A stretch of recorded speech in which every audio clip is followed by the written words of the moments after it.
इस वीडियो में class 7 history हमारा न्यू बुक है। ठीक है, चैप्टर 4 मुगल 16वीं से 17वीं शताब्दी। इस पाठ में जितने भी क्वेश्चन होगा सभी को एक एक करके सोल्व करेंगे। ठीक है, तो भी चलिए यहाँ से हमारा अभ्यास प्रश्न शुरू होता है। यहाँ पर देखिए थोड़ा सा आपको धुंधला नजर आता हुआ, इसके आगे सभी क्लियर है। ठीक है, प्रश्न एक में दिया कि सही जोड़ा कड़ा बनाने की। चलिए इसका उत्तर हम लोग देखते हैं।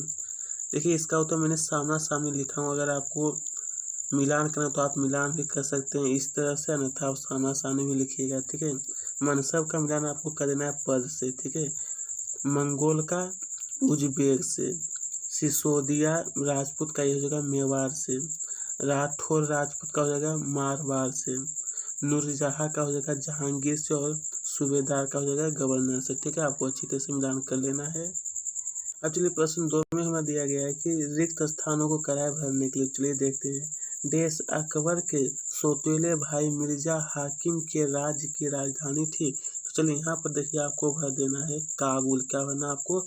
काबुल भर देना है। ठीक है, चलिए प्रश्न 2 देखते हैं। प्रश्न 2 में पूछा गया कि दक्कन की पांचों सल्तनत बरार खानदेश अहमदर नगर, और यहाँ पर आपको करा है 2 ठो भरने के लिए। चलिए यहाँ पर आपको भर देना है बीजापुर और गोलकुंडा। ठीक है, और 3 में आपको क्या भरना है? 3 में भर देना आपको सैन्य उत्तरदायित्व। क्या भरना? सैन्य उत्तरदायित्व। 4 में क्या भरना आपको?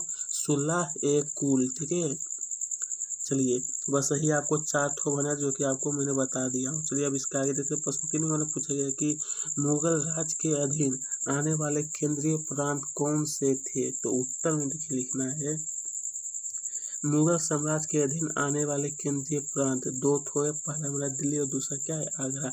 यही दो आपको अच्छी तरह से लिख लेना है, नोट कर लेना है।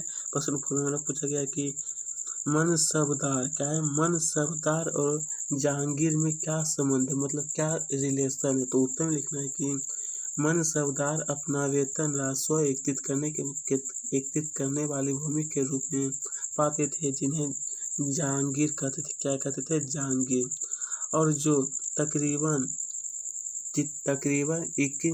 ताऊ के समान थी, परंतु मनसबदार मुक्तियों के विभिन्न अपने जहांगीरों पर नहीं रहते थे और न ही उन पर शासन करते थे। उनके पास अपनी जहांगीरों से केवल राजस्व एकत्रित करने का अधिकार था। फिर इसका आगे लिखना है कि यह राजस्व अनेक नौकर उनके लिए एकत्रित करते थे, जबकि वे स्वयं देश के किसी अन्य भाग में सेवारत करते थे। बस इतना ही आपको लिख लेना है। ठीक है, चलिए अब इसका आगे दिया कि आइए समझें। प्रश्न 5 में हमारा पूछा गया है कि मुगल प्रशासन में जमींदार की क्या भूमिका थी। क्या थी मुगल प्रशासन में? तो उत्तर में लिखना है कि मुगलों की आमदनी का प्रमुख साधन किसानों की उपज से मिलने वाला राजस्व था। ठीक है, फिर लिखना है कि अधिकतर स्थानों पर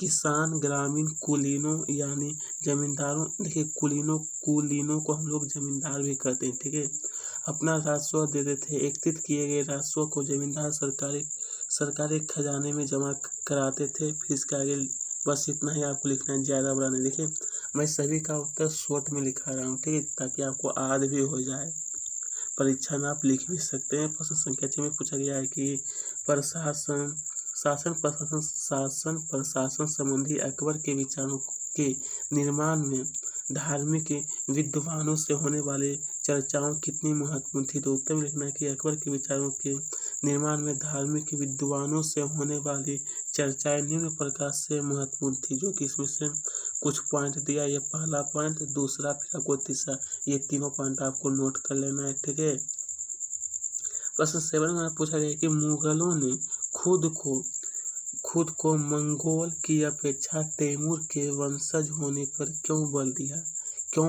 तो उत्तर में लिखना है कि मुगल 2 महान शासक वंशों के वंशज थे।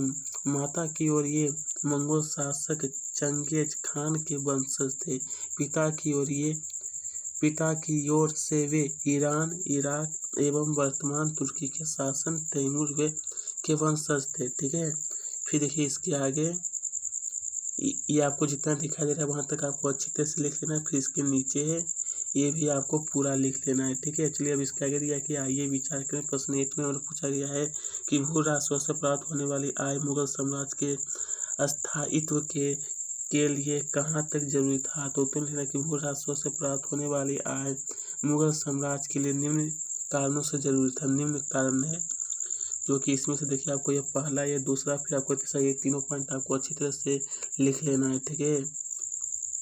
चलिए प्रश्न 9 में पूछा गया कि मुगलों के लिए केवल तुरानी या ईरानी ही नहीं बल्कि विभिन्न पृष्ठभूमि के मनसबदारों की नियुक्ति क्यों महत्वपूर्ण थी। तो देखिए प्रश्न 9 है, इसका उत्तर सबसे पहले आपको जहाँ तक दिखाई दे रहा है ये पूरा आपको लिखना है। फिर इसके नीचे भी कुछ दिया गया है, ये भी आपको पूरा नोट करना है। प्रश्न 10 में देखिए हमारा प्रश्न पूछा गया है और ये प्रश्न 10 है, आपको ये खुद ही पढ़ना है। मैं सिर्फ इसका उत्तर बता देता हूँ आपको।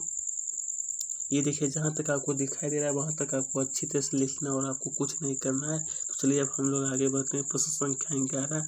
ये देखिए प्रश्न 11 कि मुगल साम्राज्य की अर्थव्यवस्था के लिए कृषि का निर्भर थे। ये पूरा आपको खुद प्रश्न पढ़ लेना, मैं सिर्फ इसका उत्तर बता देता हूँ।